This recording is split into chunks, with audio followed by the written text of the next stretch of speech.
in Texas with less due process than third world kangaroo courts. So, ladies and gentlemen, I'm excited. I am honored to be here with you today to introduce the tip of the spear, not just for Texas, but all the 49 states standing up against the unconstitutional and tyrannical, out-of-control Biden administration. Our great Attorney General, join me in welcoming Ken Paxton. Hey, thank you. Thank you very much. Great to be here. I have to admit, this summer, I wasn't sure I'd ever get to do anything like this again, and I dreamed about being in a position where I could go and talk about what happened in the Texas House and why we need reform. This is the best chance since Joe Strauss took over in 2009 for us to actually change the Texas House so that it's actually doing what we want it to do. So my impeachment, I think, actually highlighted the problem. It let people see how the Texas House works. Because there was this narrative, well, he must have done something wrong. Thank you. He must have done something wrong. By the way, I'm going to stop. I was actually in D.C. yesterday at a Supreme Court hearing. You guys passed this great bill, and it basically stopped viewpoint moderation. What's it called? Viewpoint discrimination. Sorry. They have these euphemisms that I get real confused about. So it's called content moderation, which really means censorship, but they call it content moderation. But it's really discrimination. And they passed a bill. It's a great bill. And we were defending it in the U.S. Supreme Court. And it was, I think Roberts and Kavanaugh are very leaning against it because they don't think the First Amendment applies to businesses. But it was a great argument. We just hired a new Solicitor General in November. And he did a great job. I don't know if we're going to win, but I can tell you this. He had those justices thinking. Like, it was amazing. So this idea that these companies, these social media companies, can discriminate against viewpoint, they're saying because they're a private company, they can do that. But remember, in Congress, they were given special provisions that protect them. Protect them. Why? Why are they protected? Because they claim that they're just a place to post things, that they don't have any ability to change what's on those sites, and yet on the other hand, they're discriminating against conservatives. And this has been one of my main battles, is fighting these big tech companies. I've had 4 big tech lawsuits against Google, Facebook, and Twitter, and it's the same exact thing where these companies discriminate against our viewpoint and say that they have every right to do that. On the other hand, they're not. They're just a place to post, and so they get protection. So you can't sue them for what they say about you. So it's the best of both worlds, and they somehow argue both in front of the U.S. Supreme Court. So I'm hoping there's a little cognitive dissonance with these justices, and like, how do these two things go together? So anyway, that's where I was yesterday. I got in at 1 this morning so I could come back. Otherwise, I would have stayed there last night and at least got a few hours of sleep. So I'm really happy to be here. And I want to talk a little bit about the Texas, and I'm so grateful that there are some courageous people in the House like Nate and Brian, because what they do is not easy. To stand up to the pressure, which so few people are able to have the courage to do. What they've done, speaking out, is not easy. They're heroes. And there's so few people willing to do that, and that's what we need. That's what we need. We need people of courage, not just people that know what the right thing to do is and not have the courage to do it. So what my impeachment highlighted, and I think the media never tells the story of how we elect our Republican speaker. It is pretty corrupt. And there's 150 House members, and the Democrats figured out 15 years ago if they just block vote, the Republicans, for some reason, are not smart enough or don't care enough, or they're just worried about themselves. We don't block vote. So we should be able to block vote with 85 Republicans and decide who the speaker is, right, Nate? That should be our decision, right, Brian? And yet the Democrats block vote. They get 65 votes together. Then the Republican that wants to be speaker only needs 10 Republicans. So they go and find out which Republican will give them the most. Well, who will appoint Democratic chairs? Well, Dave Phelan will. Who will block border security? Well, Dave Phelan will. Who will block election integrity and give me the authority back to prosecute voter fraud? Dave Phelan will, and he told me he didn't have time to pass those bills. Who will impeach Ken Paxton, who's going after Joe Biden, messing up Joe Biden's plans to do this and that and sued him 55 times. Well, Dave Phelan will do that. And so that's how it works. And then these guys get nothing. They're not allowed to be on good committees. They don't get to pass their legislation.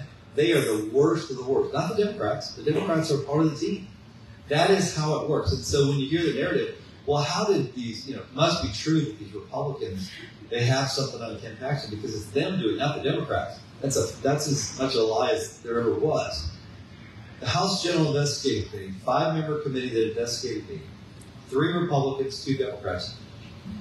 One of those Republicans came to the day where they were voting these articles of impeachment in the House. He didn't even know what they were about. He was told that morning, his name is David Spiller, he was told, you have to vote for this, or you are not coming back. We will take you out. And so even though he was carrying bills for me, even though he told me repeatedly, you're the best Attorney General in the country, without having any information, without having witnesses to talk to, without having any evidence, without hearing my side of the story, Republicans decided that I should be there after you had just elected me.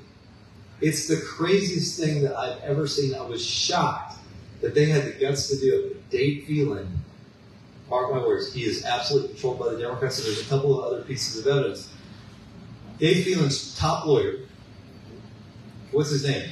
Hugh Brady, came from the Obama administration. He wasn't just a low-level lawyer. He's White House counsel. Those guys are in the Oval Office. I've met with Trump's White House counsel many times. Sits right above the Oval Office. So you go up some stairs, you can be in the president's office in 2 minutes. Hugh Brady. Why did Dave Phelan pick Hugh Brady? I mean, could he not find another lawyer that had our views? Nope. Hugh Brady. And then the House Investigating Committee had 4 lawyers who investigated me, who were able to testify for 3 hours. And they testified not under oath, and they didn't have any first-hand knowledge of anything. It was all hearsay. 2 of those came from the Department of Justice. Just a coincidence? The Biden Department of Justice sends 2 lawyers to help. So this is what we're dealing with, Cheryl. We're dealing with a complete sellout. And of course, we have Democratic chairs blocking good legislation. There were so many good bills that came over from the Senate, and they got no hearing. And when I called Dave Phelan, they did not. Hey, Brian, I called Dave Phelan. I said, hey, I left him a message. Can you call me back? Yeah. And are you shocked to know he did not call me back? He would not meet with me the entire session. And all I wanted to get done was I wanted the authority to prosecute voter fraud again and essentially prosecute human trafficking, abortion crimes, things that no DAs do in this state. And I was told, we don't have time for that. We don't have time to fix voter fraud. So that tells you how bad this is. And I have such good news. I've been traveling the state talking about this issue for the last 6 months. And we're going to win a lot of these races. Cheryl's going to win.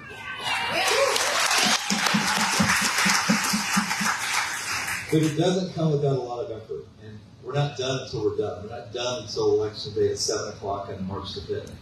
So I want to really encourage you to get out and make sure that every one of your friends bug them. They don't know who to vote for.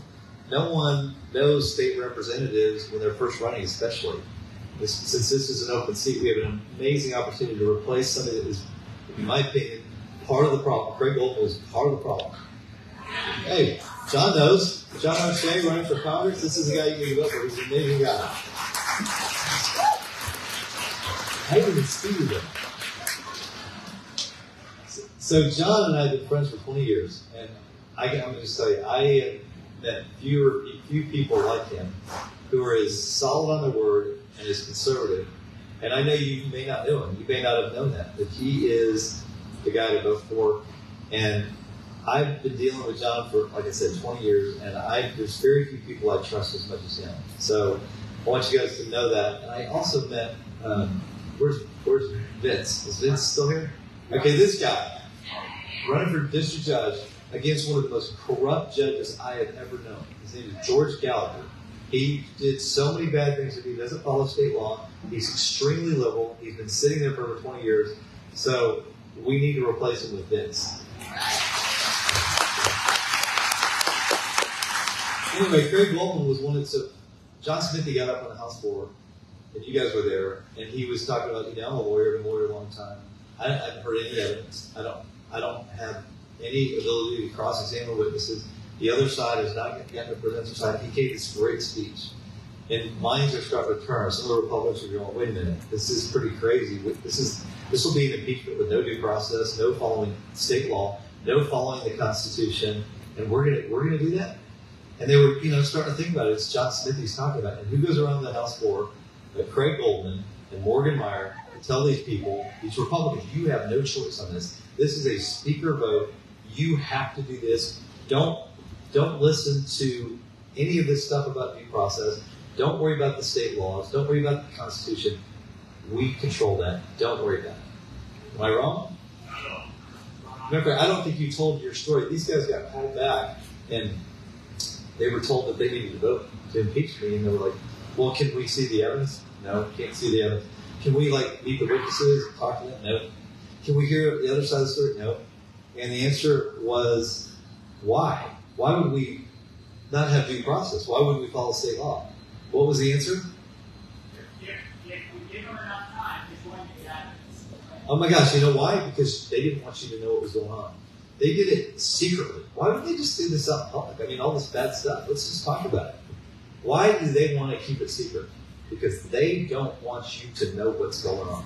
They don't want you to know how they do business. They didn't want you to know anything about the truth. They wanted to bury me because I had no money to defend myself. Because I wasn't allowed to raise money during the session. I had spent $16 million on my campaign.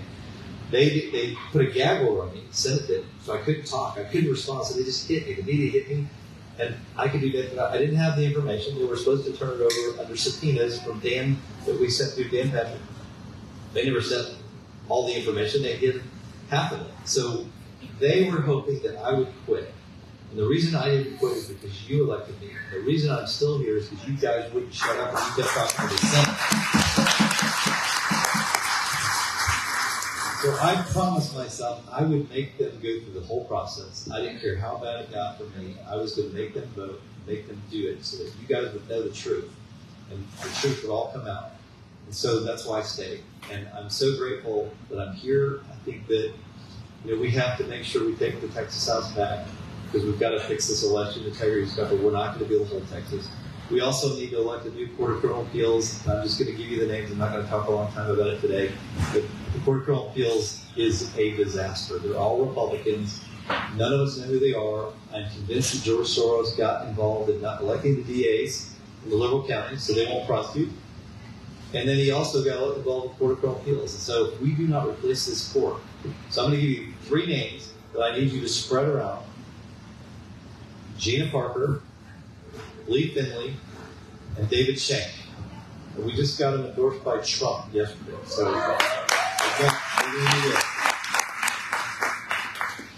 So please, get out. Family, friends, everybody, harass them until Tuesday at 7 o'clock to vote for these Court of Criminal Appeals challengers and to vote for Cheryl. It's really up to us as to whether we are going to put the effort in to save our country. If we don't save Texas now, we won't have a Texas to save, and we won't have a country to save. And I really believe this. God put us here for a reason. He put us during this time. We might think things are really horrible. I'm sure the founders thought things were really horrible when the British were trying to control their lives. And all those guys that signed the Declaration of Independence, they put their lives at risk. They were harassed. Some of them were killed. Their property was taken. And look what they gave us. And I think someday the history is going to be written about Texas, about us, what we did, one way or the other. And today, this week, we've got 7 days to make a difference for this state, to save this state, to elect Cheryl Bean, to elect John O'Shea, to elect Vince, to elect Gina, David, and Lee. And it's a lot of effort per week, but you all can make a difference. Hopefully, we can end up with more people like Brian Harrison, who's a hero, and Nate Chaplin, who's a hero. And I'm not kidding about that. They're heroes. So I'm praying. Let's all of us pray, and let's all of us work to make sure that we're a part of saving Texas and electing Cheryl Bean. Thank you all for having me. Come on, give it up for our greatest Attorney General here in Texas who beat the sham impeachment of the Texas House. I love it. Thanks, sir. Thank you. You know, one of the things before I bring up our future state representative, one of the things that I love, he was telling the story of us being cornered by leadership, me and Brian, and asked, the exact question was, what's it going to take to get you to vote for impeachment? And I said, well, first off, wrong question. And we said evidence, just like he said. They said, we can't give you any of that. They said, well, I want to cross-examine witnesses. Now, we can't allow you to do that. And then we get all the way down, and Brian asked a very specific question, which I think is important. And this is the question that determined a lot. Is Brian looked up, and he just said, I only have one question. He said, were any of the witnesses sworn in under oath? And they said, well, no, we don't have to have them to be. And this was the moment we stood up and walked out.